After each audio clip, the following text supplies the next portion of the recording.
Hello again and welcome back to another one. And the moment the fans around the world have been waiting for is here, as Eminem recently announced his upcoming single Tobey that features Big Sean and Babytron. And this announcement instantly got Eminem trending on social media, and we'll be exploring a couple of interesting theories that this announcement has led to, including how hip-hop fans are taking it so far. Today we also have one that has come full circle, as back when Eminem dropped Houdini, tens of thousands took to social media to cry about Eminem asking Megan if he has a shot at a feat. But he didn't stop at crying. No. Some had to take it further to claim that Eminem was using Megan Thee Stallion for clout, and some were even quoting her lyrics. When they ish ain't popping, they're using Megan for marketing. And like we pointed out back then, these fans were unaware that by making these claims, they were pretty much setting up Megan Thee Stallion. And a few hours ago, we got official reports that proved this. The chickens finally came home to roost, as her fans pretty much set her up to get dragged, and we'll expand on this in a moment. And today we have more centered on the Drake versus Kendrick Lamar battle, as on one end, Drake's associate Camila Cabello did some damage control for Drake, while on the other end, we got to hear from Jamar, who decided to slam Drake for being a phony in a recent interview, and he revealed that he agreed with Kendrick Lamar. And while this was on, Shaq issued an apology to Drake for posting this meme without context, and we'll expand on this later. And at the latter part of the video, we have latest rumors linked to Kendrick Lamar's Not Like Us, as a Dr. Dre remix featuring a couple of artists could be on the way real soon. I don't want peace.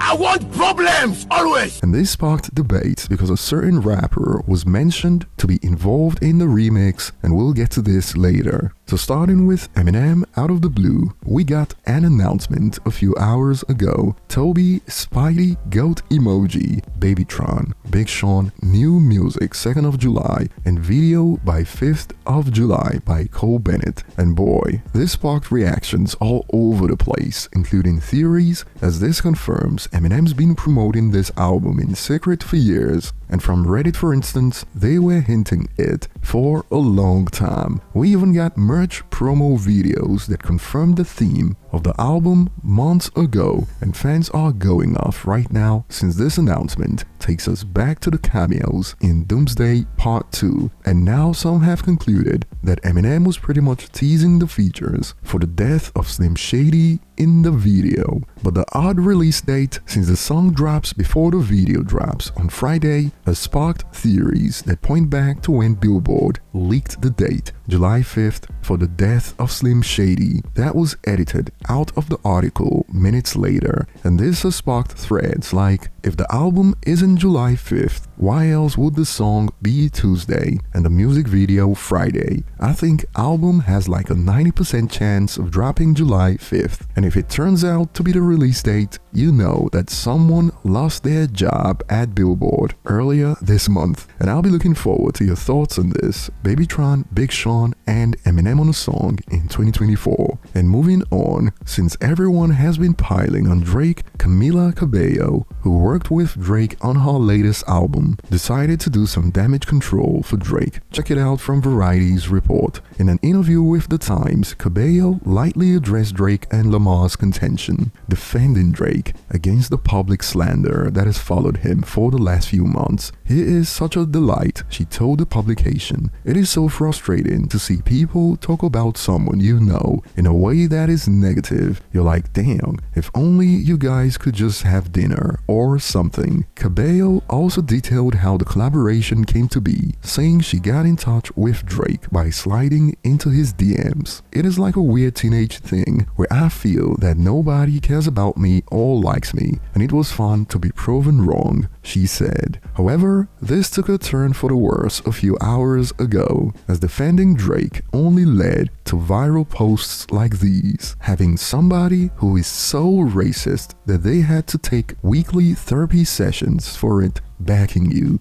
is so counterproductive. And this goes back to when she was under fire for some old racist posts on Tumblr years ago that she apologized for back in 2019, but some Drake fans have now fired back with LOL. Y'all use this against her, but when Kendrick takes therapy for cheating and beating on his wife, y'all eat it up. But as far as I know, we still don't have conclusive proof that Kendrick was beating his wife. And moving on, a few days ago, Shaq shared this meme of BBL Drizzy on IG without context, and he took it down after it went viral. And in a recent episode of the Big Podcast, he issued an apology to Drake. Let me apologize right quick. I sent out a picture the other day. You sent out a picture of Drake, BBL Drizzy.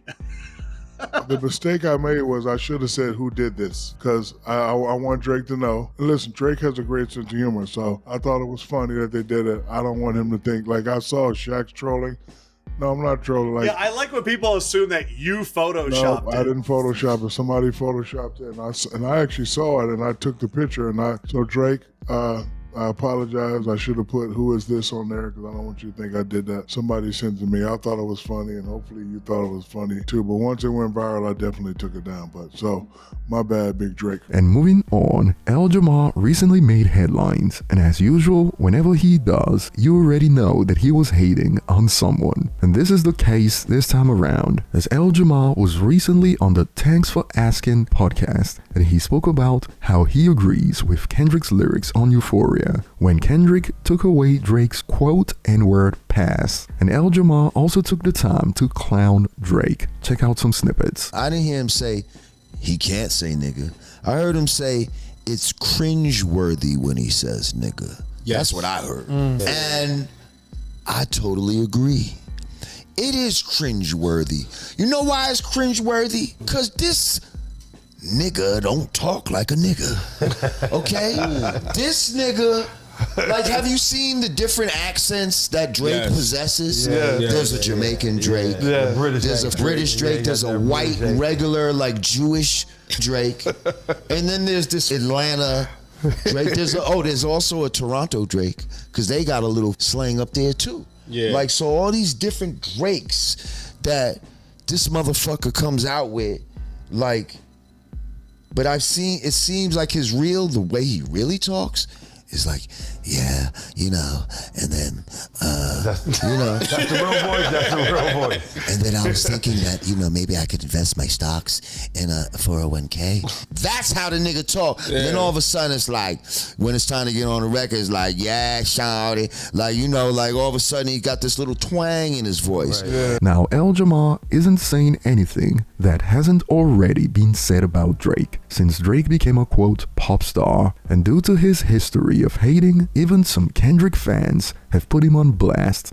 Check it out. All this man does is couch tours, hating on successful people, and race bait all day. And a user added, another washed up rapper trying to make a career being a professional hater. Swap Jamar for quote retired Joe Budden, and this will also be true. And on Jamar, at this point, he is more known for hating than he is known for rapping. And in Drake's defense, some have added, I just find it strange that Kendrick and Russ find it cringeworthy now, but not when they were doing all these songs with him. Convenient timing. And moving on, when Eminem dropped Houdini, pop fans posing as hip-hop fans took to social media, outraged, and some even claimed Eminem was using Megan for clout in a series of viral posts. So much so that this even went viral back then in Shaq. This is proof we all live on different planets, and arguing with people is futile. 22,000 people believe Eminem needs Meg Thee Stallion for clout, and that number went up from 22,000 to 36,000. However, like we warned weeks ago, that her fans are setting her up,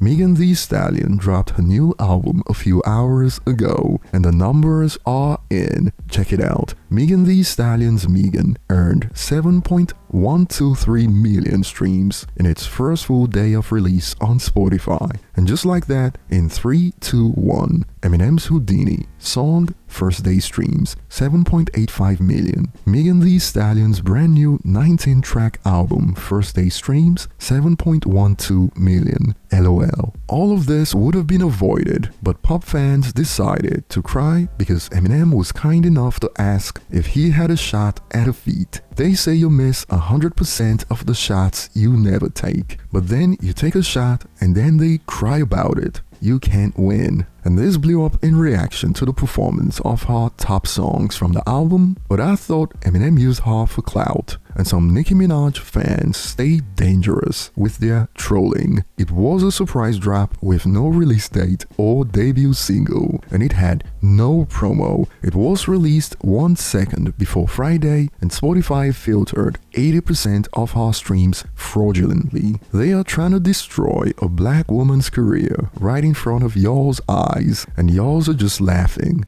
Damn. And moving on, we got to find out that the Drake beatdown could be far from over, according to the Deezer sources, and check it out from him on IG. What an interesting couple days. I've gotten 3 offers in the last week, and I don't know exactly what I'm gonna do yet. But I'll tell you one thing that I'm really excited about. There's a rumor that's floating around that Dr. Dre and Mustard got together to produce the Not Like Us remix. That will be dope. And the features on it looks like is Roddy Ricch, Snoop Dogg, YG, J-Rock, and Schoolboy Q. So if that's the case, we're going to be some happy hip-hop fans for the summer. I mean, it's so dope to see Dr. Dre out again. I mean, him popping up at the Pop-Out in the Houdini video and everything. I mean, it's always good when the big homie is out and mentoring some of the new artists that are coming out. And Kendrick, I mean, you know, he's just doing his thing, and he's just great for hip-hop, and I just love everything he does. It's from such a pure place. And if this is true, it would mean Kendrick wasn't just looking to win, but rather to go for Drake's career and try to end it. However, the fact that Snoop was mentioned has sparked debate. Snoop? Now I love Snoop D-O-double-G, but he didn't seem to stand on business with that tailor-made song. Should he be Not Like Using? And more, I'm not sold on the Snoop feature being true, but the rest definitely can see. Either way, I'm excited to see how this goes if true. Having the summer hit getting remixed is something I'm excited to see make a comeback. And Elliot Wilson reportedly liked the tweet according to the OP. That will be all for today, and I'll be looking forward to your thoughts, especially on Tobey. Thanks for watching, and see you on the next one.